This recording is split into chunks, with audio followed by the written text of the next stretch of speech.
Hey everybody, and welcome to episode 8 of Can We Talk About Your WordPress Projects? This is where I'm giving you advice on all things project management related to WordPress projects. Now, in the last few episodes, we've been talking about all the processes and plans that you need to put in place to get a rock-solid project management approach going to your projects, whether you're an agency or an individual provider. Today, we're going to talk about the communication plan and why that's so important. It's important to not only, in your communication plan, spell out what the hierarchy is of communication. If you've got a large team, that's like, how does the team member communicate with the project manager? And how does the project manager communicate with the client? And on up through the hierarchy. That's the easy part. What's harder is when it's you or your agency and specifying to your client how you want to communicate. Maybe your favorite method of communication is text, or maybe you've got a customer relationship management tool that captures customer interaction and you want them to communicate with you that way. Well, it's really important to spell that out in your communication management plan and then put that in your proposal and go over it with the client before you ever get into the detail of the project. Let them know how you work, how you want to be communicated with.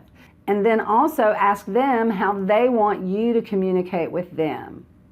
So a good communication plan basically has 3 things. It details among whom the communication will take place, who's going to be involved in this whole communication process.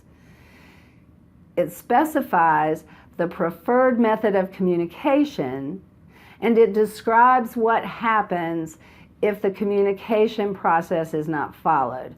For example, if somehow the client got your personal phone number and starts sending you texts, it is not a good idea to respond to them that way if that is not what your communication plan says. But your communication plan should spell out what happens.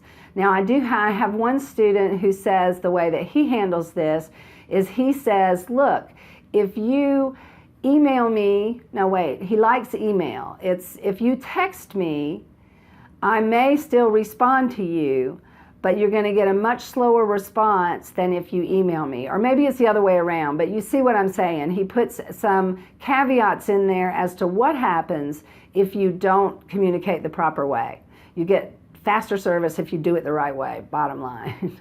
So those are the elements of a good communication plan, and you need to have that written down as a standard process, put it in your proposal, and then modify it and customize it for each client. Now, in the next episode of Can We Talk About Your WordPress Projects, we're going to talk about the whole requirements definition process, or the deep dive, or the how do you get the information from the client to figure out what they need on their website. I call that requirements management. And that's what we'll talk about in the next episode. So until then, as always, stay strong, stay productive, and I'll see you soon.